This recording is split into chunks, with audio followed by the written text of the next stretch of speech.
Bigatin sponsor ni Dara, meron itong hinihiling kay Dara. Bago ko ipagpatuloy ang maikling reaction video na ito, hiling ko lang natapusin ang panunood nito, at kung bago ka pa lang sa munting channel na ito, paki-subscribe naman, maraming salamat. At paki-suportahan ang ama ng Kalingap na si Val Santos Matubang at si Kalingap Rab. Isang mapagpalang araw sa inyong lahat mga Kalingap. Mayaman sponsor ni Dara gustong kunin si Bea at naaawa ito sa kalagayan ng magkapatid. Lalong-lalo na si Bea at napakabata pa nito, gusto lang naman niyang tumulong at kung papayag si Dara sa gusto nito. Ito daw ay papaaralin niya sa magandang paaralan kung papayag itong si Dara sa hinihiling ng kanyang sponsor.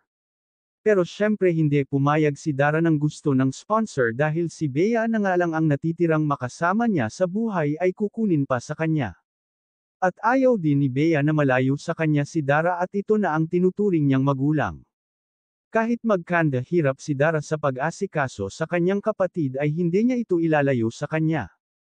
At saka maraming pinaplano si Dara sa kapatid niya, gusto niya pag nakatapos siya si Bea naman ang kanyang papaaralin at patatapusin.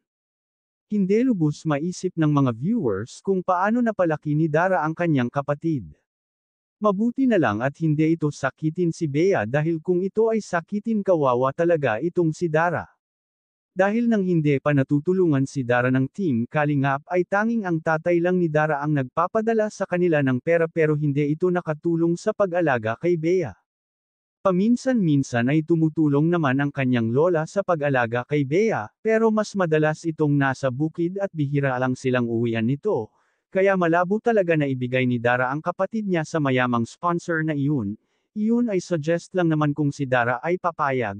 Maraming viewers ang humanga kay Dara dahil sa mura nitong edad ay nagpapakananay ito sa kanyang kapatid at mahal na mahal niya ito. Hanggang dito na lang ang update ko mga ka-viewers, maraming salamat sa inyong lahat.